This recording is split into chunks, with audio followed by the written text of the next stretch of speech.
Hi all, welcome to Crick Arena. ICC Champions Trophy വരുന്ന February മാസത്തിലാണ് ആരംഭിക്കുക. ഇതിനു മുൻപ് ഇംഗ്ലണ്ടിനെതിരെ ഒരു പരമ്പര ഇന്ത്യ കളിക്കുന്നുണ്ട്. 5 T20 മത്സരങ്ങൾ കളിക്കുന്നുണ്ട്. അതുപോലെ തന്നെ 3 ഏകദിന മത്സരങ്ങൾ ഇന്ത്യ കളിക്കുന്നുണ്ട്. ഇതിനു വേണ്ടിയുള്ള സ്ക്വാഡ് അധികം വൈകാതെ തന്നെ പ്രഖ്യാപിക്കും എന്നുള്ളതാണ്.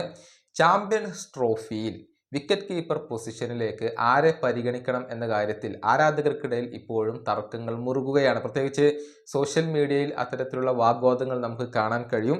സഞ്ജു സാംസണ് വേണ്ടി മുറവിളി കൂട്ടുന്ന ഒരു വിഭാഗം ആരാധകരുണ്ട്. അതേസമയം ഋഷഭ് പന്തിന് വേണ്ടി മുറവിളി കൂട്ടുന്ന ആരാധകർ അവിടെ സജീവമാണ്. ആരെ ഉൾപ്പെടുത്തും എന്ന കാര്യത്തിലാണ് തർക്കങ്ങൾ മുറുകുന്നത്. ഏതായാലും രണ്ട് താരങ്ങളുടെയും ഏകദിനത്തിലെ കണക്കുകൾ നമുക്കൊന്ന് കമ്പയർ ചെയ്ത് നോക്കാം. അത്തരത്തിലുള്ള കണക്കുകൾ പുറത്തേക്ക് വന്നിട്ടുണ്ട്. ഏകദിനത്തിൽ ഇന്ത്യക്ക് വേണ്ടി സഞ്ജു സാംസൺ ആകെ 16 മത്സരങ്ങളാണ് കളിച്ചിട്ടുള്ളത്.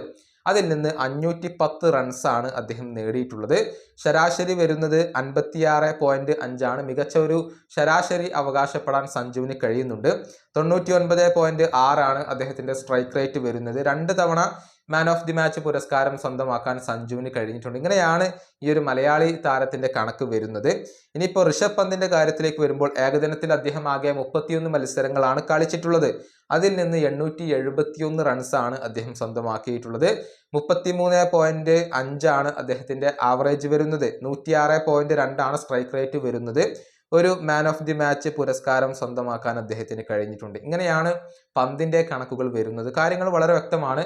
ഋഷഭ് പന്തിനേക്കാൾ കൂടുതൽ മികച്ച കണക്കുകൾ അവകാശപ്പെടാൻ സഞ്ജു സാംസണ് ഏകദിനത്തിൽ സാധിക്കുന്നുണ്ട്. പക്ഷെ അദ്ദേഹത്തിന് അവസരം ലഭിക്കുമോ എന്നുള്ളതൊക്കെ കാത്തിരുന്നു കാണേണ്ട കാര്യമാണ്. സഞ്ജു സാംസണെ ചാമ്പ്യൻസ് ട്രോഫിയിൽ ഉൾപ്പെടുത്തണം എന്ന് പലരും ഇപ്പോൾ ആവശ്യപ്പെടുന്നുണ്ട്.